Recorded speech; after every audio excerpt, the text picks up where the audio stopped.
TTD chairman BR నాయుడుపై జరిగిన ఘటనకు రాజంపేట నియోజకవర్గానికి చెందిన తెలుగు తమ్ముళ్ళు విరుచుకుపడ్డారు. వారు ఒంటిమిట్ట కోదండ రామాలయం వద్ద మాట్లాడుతూ బాధాకరమైన విషయం, కాకపోతే ఇది తీవ్రంగా ఖండించాల్సిన విషయం. ఈరోజు ఇన్ని రోజులు మేము చంద్రబాబు నాయుడు గారు మాకు క్రమశిక్షణ నేర్పించారు, ఒక పద్ధతి ప్రకారం పాలన చేయాలన్నారు. బీఆర్ నాయుడు గారు కుటుంబ సమేతంగా దైవ కార్యానికి వచ్చి హోటల్కు అక్కడ టిఫిన్ చేసేది బయలుదేరాలంటే ఒక చిల్లర వ్యక్తుల్ని, చిల్లర నాయకుల్ని, దేనికి పనికిరాని వాళ్ళందరినీ తీసుకొని వచ్చి ప్లే కార్డులు పెట్టించి ఏం చేయాలనుకున్నారు కరుణాకర్ రెడ్డి నేను అడుగుతున్నాం సూటిగా. అదే కానీ మేము అనుకుంటే కరుణాకర్ రెడ్డి ఇంట్లో నుంచి బయట రాగలుగుతావు? అసలు నీ బెడ్రూమ్లో నుంచి బయట రాగలుగుతావా? నువ్వు చేసిన నీ అరాచకాలు, నువ్వు చేసిన నీ అకృత్యాలు, నీ దోపిడీ, నీ దౌర్జన్యాలు, నీ కొడుకు నువ్వు ఈ తిరుపతిని దోచేసుకున్నారు, తినేశారు, టీటీడీని దోచేసుకున్నారు. స్వామివారి యొక్క నగల కాడి నుంచి నెయ్యి వరకు, స్వామివారి వస్త్రాల కాడి నుంచి వర్కుల వరకు మొత్తం దోచుకున్న చరిత్ర నీది.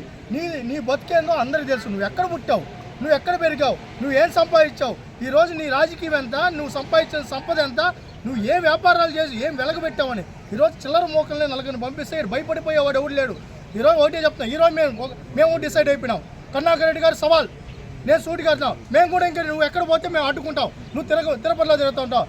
ఈరోజు గతంలో ప్రతిపక్షంలో ఉన్నప్పుడు మమ్మల్ని ఒకనన్నా ఇంట్లో నుంచి రానిచ్చారా?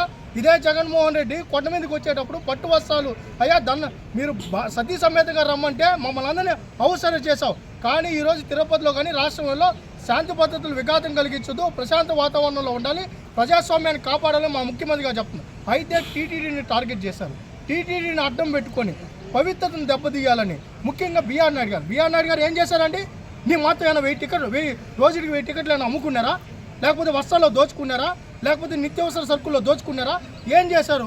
ఆయనకి ఇచ్చిన టికెట్లు కూడా రోజుకి 20 మిగిలి పెడతారు. ఈరోజు నీ మాతో 1600 కోట్లు 1200 కోట్లు వర్కులు చేయాల. ఆయన 1.5 సంవత్సరం ఒక రూపాయి అనేది ఇక్కడ లేదు, ఒక ఉద్యోగస్తు జోలికి పోలా, ఉన్న పద్ధతి ప్రకారం చేస్తున్నారు. నువ్వు చేసింది ఏంటి?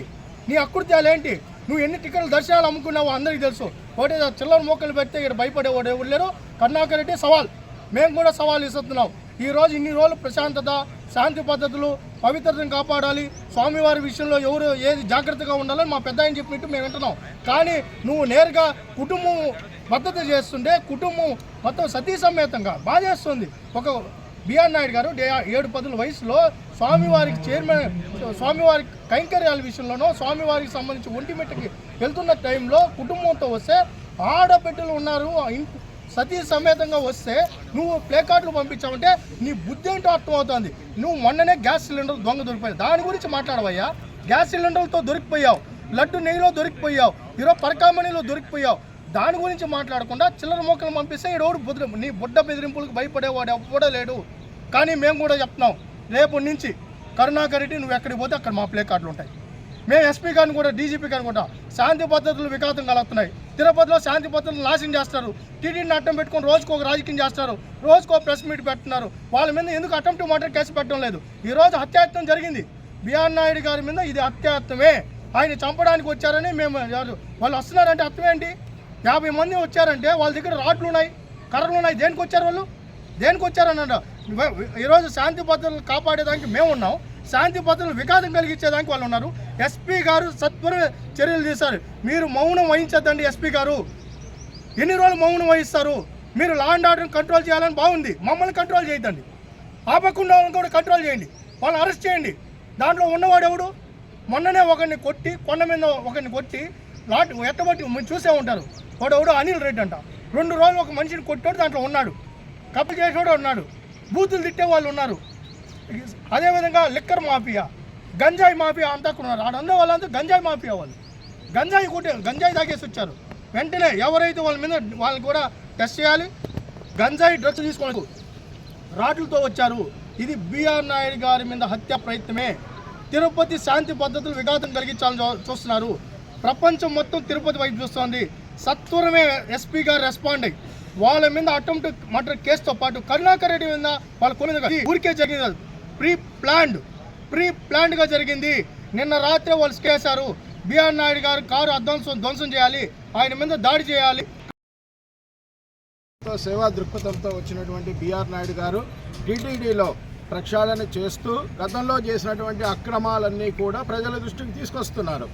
అది సహించలేక ప్రజలను పక్కదారి పట్టించాలన్నటువంటి ఏకైక లక్ష్యంతో ఇటువంటి తప్పుడు చర్యలన్నీ కూడా తీసుకుంటూ ఉన్నారు.